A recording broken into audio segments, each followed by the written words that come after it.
Communication skill एक ऐसी skill है जो चाहे आप स्टूडेंट हो, एम्प्लॉय, बिजनेसमैन हो या कुछ भी और किसी भी एज में हो, ये एक स्किल सीखना हर किसी के लिए जरूरी होती ही होती है। चाहे आपकी प्रोफेशनल लाइफ हो या पर्सनल लाइफ हो, आप तभी अपना इंप्रेशन डाल के आगे बढ़ पाते हैं जब आपकी कम्युनिकेशन स्किल्स अच्छी हो और आप किसी से भी बात करने की कला में माहिर हो। इवन रिचर्ड फिनमैन, जिन्हें one of the greatest teachers माना जाता है, इन पर famous science historian James click, जिन्होंने दुनिया के कई ब्रिलियंट माइंड्स को स्टडी करके उनकी बायोग्राफीज लिखी हैं, वो कहते हैं कि फिनमैन एक ग्रेट टीचर नहीं थे, बल्कि वो एक ग्रेट लेक्चरर थे। वो एक ग्रेट कम्युनिकेटर थे। उन्हें लोगों से बात करने की कला आती थी। इसीलिए एक अच्छी कम्युनिकेशन स्किल डेवलप करना बहुत जरूरी है और ये बाकी सारी स्किल्स की तरह ही प्रैक्टिस से आप आसानी से सीख सकते हो। पर उससे पहले कुछ इंपॉर्टेंट बातें हैं जो आपको पता होना बहुत जरूरी है, जो कि है number 1, understanding the basics of communication. दोस्तों, आइए सबसे पहले ये समझते हैं कि सिर्फ बात करने में और कम्युनिकेशन स्किल में क्या डिफरेंस होता है। एक्चुअली जब आप किसी से कुछ बात कर रहे होते हो तो आप बस अपना मैसेज उन्हें पास कर रहे होते हो, जो कम्युनिकेशन करना नहीं कहलाता। कम्युनिकेशन एक 2 वे प्रोसेस है, जहां आप इन्फॉर्मेशन को एक्सचेंज करते हो, अपनी बात कहते हो और दूसरे की सुनते हो। जहां ये दोनों ही काम एक्टिवली हो रहे होते हैं, उसे कम्युनिकेशन या कम्युनिकेशन स्किल्स कहा जाता है। और human to human connection build करने का एक यही रास्ता है, वो है शेयरिंग ऑफ इन्फॉर्मेशन। जब आप किसी के साथ डेट पे होते हो तो कम्युनिकेट करके ही आप सामने वाले के बारे में जान सकते हो कि वो एक अच्छा पार्टनर है या नहीं। जब आप किसी जॉब इंटरव्यू में होते हो तो कम्युनिकेट करके ही आप ये प्रूव कर सकते हो कि आप इस जॉब के लिए फिट हो। लेकिन एक अच्छी कम्युनिकेशन स्किल की 3 लेयर्स होती हैं, Athos, pathos and logos. Athos, इस लेयर का मीनिंग होता है एथिक्स, जो स्पीकर की क्रेडिबिलिटी को दिखाती है कि वो आदमी कितना ट्रस्टवर्दी है, जो वो बोल रहा है उसमें वो खुद कितना कॉन्फिडेंट है। पैथोस, इस लेयर का मीनिंग होता है एम्पैथी। किसी से भी कम्युनिकेट करते समय आप सामने वाले की बातों को कितनी अच्छी तरह से समझ सकते हो। लोगोस, इसका मतलब है लॉजिक। ये बात करने वाले की पावर और स्ट्रेंथ को दिखाता है कि बात करते हुए वो अपनी बात को कितना कन्विंसिंगली सामने वाले को समझा पा रहा है। यहाँ उसकी बॉडी लैंग्वेज, फेशियल एक्सप्रेशन जैसी चीजें मैटर करती हैं। ये एक अच्छी कम्युनिकेशन स्किल की फाउंडेशन है। एक अच्छा कम्युनिकेटर बनने के लिए आपको बस ये 3 चीजें मास्टर करनी है। जब भी आप बात करो तो कॉन्फिडेंस से बात करो, ताकि लोग आपकी बात सुने, और जब आपके सामने वाला पर्सन बोले तो आप उन्हें अच्छे से सुनो। एम्पैथी क्रिएट करो, वो क्या कह रहा है, क्यों कह रहा है, उनकी बातों के पीछे के इमोशंस को समझो। और लास्ट में अपनी बात को इस तरीके से सामने रखो कि लोग आपको सुनना चाहें।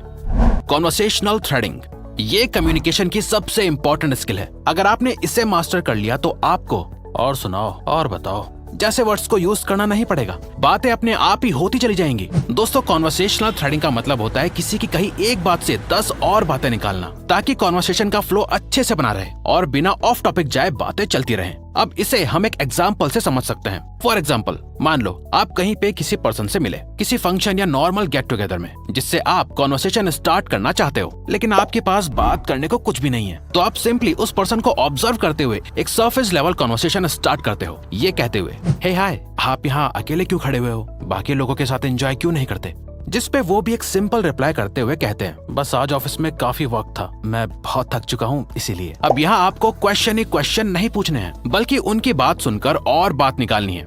हाँ, आज मैं भी बहुत टायर्ड फील कर रहा हूँ काम से, फिटनेस ट्रेनर जो हूँ। बाय द वे, तुम क्या करते हो? मैं टेक फील्ड में हूँ, एज ए सॉफ्टवेयर डेवलपर। अब हो सकता है कि वो आपसे क्रॉस क्वेश्चन पूछे या ना पूछे, तो आपको अपने बारे में बोलना स्टार्ट नहीं कर देना है, बल्कि उनकी कॉन्वर्सेशन को आगे बढ़ाना है। ओह, ये तो काफी इंटरेस्टिंग जॉब लगती है, तुम्हें ये काम करना काफी पसंद होगा ना? अब वो इसका जवाब हाँ या ना में देगा। आप उन्हीं की कही बातों से और बातें निकाल सकते हो। पर ज्यादातर लोग ये गलती करते हैं कि वो कॉन्वर्सेशन को एक इंटरव्यू मोड में कन्वर्ट कर देते हैं, जो सामने वाले को बहुत अनकंफर्टेबल बना देता है। इसीलिए क्वेश्चन पूछने से पहले एक नॉर्मल स्टेटमेंट दो, उसके बाद अपना क्वेश्चन ऐड करो, जो कम्युनिकेशन स्किल के बारे में और लर्निंग करके सीख सकते हो। Keep the conversation interesting.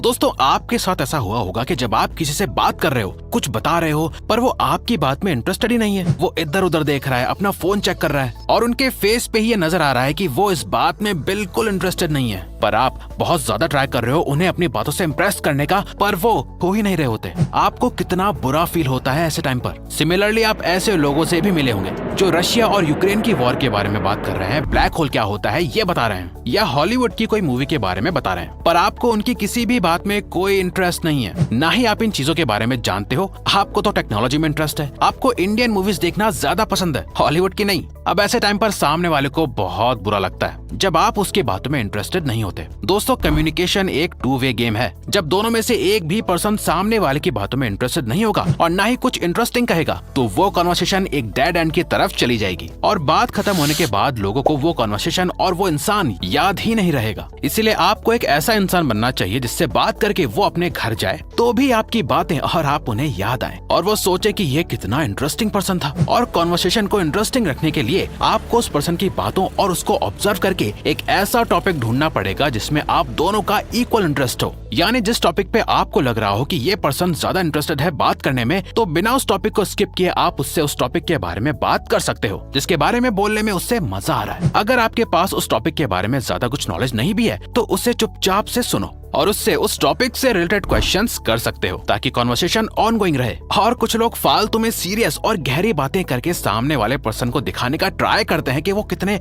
दिमाग वाले या इंटेलेक्चुअल हैं। सामने वाला उनसे ज्ञान मांगता भी नहीं, फिर भी वो ज्ञान देने लगते हैं, एडवाइसेस देने लगते हैं, ये सोच के कि सामने वाला पर्सन ये समझेगा कि आप उनकी मदद कर रहे हैं। जब तक सामने वाला आपकी खुद सामने से एडवाइस ना मांगे तब तक उसे ज्ञान या एडवाइस देने का ट्राई नहीं करना चाहिए, क्योंकि किसी को भी बोरिंग इंसान पसंद नहीं होता। सबको इंटरेस्टिंग लोग ही ज्यादा पसंद आते हैं। Stop sounding self centred. दोस्तों, बात करते हुए बहुत से लोग एक मिस्टेक करते हैं। वो बात करते करते कब सेल्फ सेंटर्ड हो जाते हैं उन्हें पता ही नहीं चलता। फॉर एग्जाम्पल, मान लो 2 लोग बात कर रहे हैं। एक पर्सन अपने बारे में कुछ बता रहा है कि मैं अपनी जॉब में बहुत परेशान हूँ, बहुत मेहनत का काम है, जिसके रिप्लाई में दूसरा पर्सन अपनी बात को कुछ इस तरह से सामने रखता है जिससे ये शो होता है कि वो सामने वाले से बेटर है। अच्छा, मेरी तो जॉब बहुत अच्छी जॉब है, तूने ऐसी जॉब क्यों चुनी?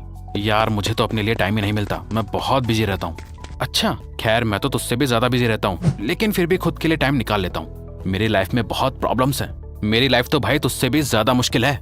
मेरा फोन भी खराब हो रहा है। ये सब केयर करने की बात है। देख, तूने मैंने सेम टाइम पे लिया था और मेरा फोन आज भी कितना बढ़िया चल रहा है। दोस्तों, ये ऐसे सुनने में बहुत क्लियरली समझ आ रहा है कि यहाँ सामने वाला अपने आप को एक लेवल अप दिखाने की कोशिश कर रहा है। डायरेक्टली नहीं बल्कि इनडायरेक्टली वो पूरी कॉन्वर्सेशन को अपने बारे में बना रहा है। ज्यादातर लोग अनजाने में सेल्फ सेंटर्ड साउंड कर रहे होते हैं और उन्हें पता भी नहीं होता। इससे बचने का सबसे बेस्ट तरीका है, जब तक सामने वाला आपसे आपके बारे में कुछ ना पूछे तब तक उसे आप अपने बारे में कुछ मत बताओ। इनफैक्ट नॉर्मल बात में भी जब आप किसी से पूछते हो हाउ आर यू और उस पे रिप्लाई करने के बाद वो आपसे रिटर्न में नहीं पूछते कि आप कैसे हो, तब तक कुछ मत बताओ। और ये प्रैक्टिस करो कि जब भी आप लोगों से बात करोगे तो आप मैं, मेरा या मुझे जैसे वर्ड्स का कम से कम यूज करोगे। आपका खुद से ज्यादा दूसरे पर्सन पे फोकस होना चाहिए।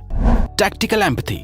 एक साइकोथेरेपी सेशन के दौरान एक साइकियाट्रिस्ट अपने पेशेंट को बात करने के लिए एनकरेज करती है, जबकि वो बहुत इंटेंसली अपने पेशेंट की बात सुनती है। उनका पेशेंट जो भी कह रहा है उसके पीछे की फीलिंग्स को समझने की वो पूरी कोशिश करती हैं। एक बच्चे की तरह उनसे क्वेश्चंस पूछती रहती हैं कि आप ऐसा फील क्यों कर रहे हो। उन्हें कभी जज नहीं करती। कई बार उन्हें अपने पेशेंट की प्रॉब्लम पहले से ही समझ आ जाती है, बट फिर भी वो पेशेंट से हर चीज की स्पेसिफिक डिटेल्स निकलवाती हैं। साइकियाट्रिस्ट ऐसा इसलिए करते हैं क्योंकि वो जानते हैं कि जब वो अपने पेशेंट को ये फील कराएंगे कि वो उनको सुन रहे हैं, उनकी बातों को समझ रहे हैं, उनसे एम्पैथाइज कर पा रहे हैं, वो जानते हैं कि वो कैसा फील कर रहे हैं। इससे उनके पेशेंट्स लेस डिफेंसिव हो जाते हैं और वो अपने डॉक्टर पर ट्रस्ट करने लगते हैं, जिससे डॉक्टर्स को भी अपनी बात मनवाना बहुत आसान हो जाता है। यही सेम प्रिंसिपल हर कॉन्वर्सेशन को बहुत वैल्यूएबल बनाता है। जब तक आप सामने वाले को ये फील नहीं कराते कि आप उनकी बातों को उतना ही इम्पोर्टेंट समझते हैं जितनी खुद की बातों को, उनके कंसर्न्स की केयर नहीं कर पाते, तब तक वो आप पे ट्रस्ट करने और कोई बॉन्ड बिल्ड करने में अनकंफर्टेबल रहेंगे। अब चाहे वो किसी को प्रपोज करना हो, इंटरव्यू के दौरान सैलरी की बात करनी हो या अपना कोई बिजनेस आइडिया पिच करना हो, आपको समझना होगा कि सामने वाला आपसे चाहता क्या है। तो अगर आपको ये वीडियो अच्छी लगी तो वीडियो को लाइक और चैनल को सब्सक्राइब करके हमें सपोर्ट करो और बेल नोटिफिकेशन ऑन कर लीजिएगा ताकि आप आने वाली वीडियोस मिस ना कर पाओ। Thank you for watching.